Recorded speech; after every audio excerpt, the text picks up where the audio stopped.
हाय साଙ୍ଗମାନେ ଆପଣମାନେ କେମିତି ଅଛନ୍ତି? ଭଲରେ ଥିବେ। ମୁଁ ବି ବହୁତ ଭଲରେ ଅଛି। ମୋର ଏହି ଷଷ୍ଠତମ ଭିଡ଼ିଓରେ ଆପଣମାନଙ୍କୁ ସ୍ୱାଗତମ। ଆଜି ସକାଳୁ ସକାଳୁ ଉଠି ଲାଇଭ୍ ଚ୍ୟାନେଲରେ ଜଗିଂରେ ଯାଉଛୁ। ଦେଖାଯାଉ ଆଗକୁ କ'ଣ କ'ଣ ଭିଡ଼ିଓ ବନେଇକି ପକାଉଛି, ଦେଖିବେ। ଭଲ ଲାଗିଲା କମେଣ୍ଟ ଗୋଟେ କହିବେ। ଦେଲା ବିରିୟାନୀ ଦିଥର ଦେଲା ରାଇତା, ଥରେ ଦେଲା ବିରିୟାନୀ ଦିଥର ଦେଲା ରାଇତା। ତୋ ମାଣ୍ଡୁକୁ ମୁଁ ନେଇଯାଉଛି, ତୁ ଅନେଇ ବଇଥା। ଏବେ ରେଗୁଲେଟର ଖୋଲି ସାରିଲା ପରେ ନଈ ସେପଟକୁ ଯାଉଛୁ। ନଈ ସେପଟକୁ ଯାଇକି ଆର ସାଇଡ଼ରେ ରେଗୁଲେଟର ଖୋଲା ହେଇକି ଫିଟିଙ୍ଗ ହେଇକି କେନ୍ଦ୍ରାପଡ଼ା ଯିବ କାମ ହେବା ପାଇଁ।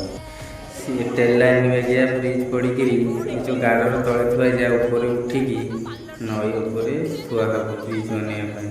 ସେପଟରୁ ଏପଟକୁ ବହୁତ ଟିକିଟିକାଲରେ ଏ ବ୍ରିଜ୍ ବନା ହେବ। ହ୍ୟାଲୋ ସାଙ୍ଗମାନେ, ଆପଣମାନେ କେମିତି ଅଛନ୍ତି? ଜୟ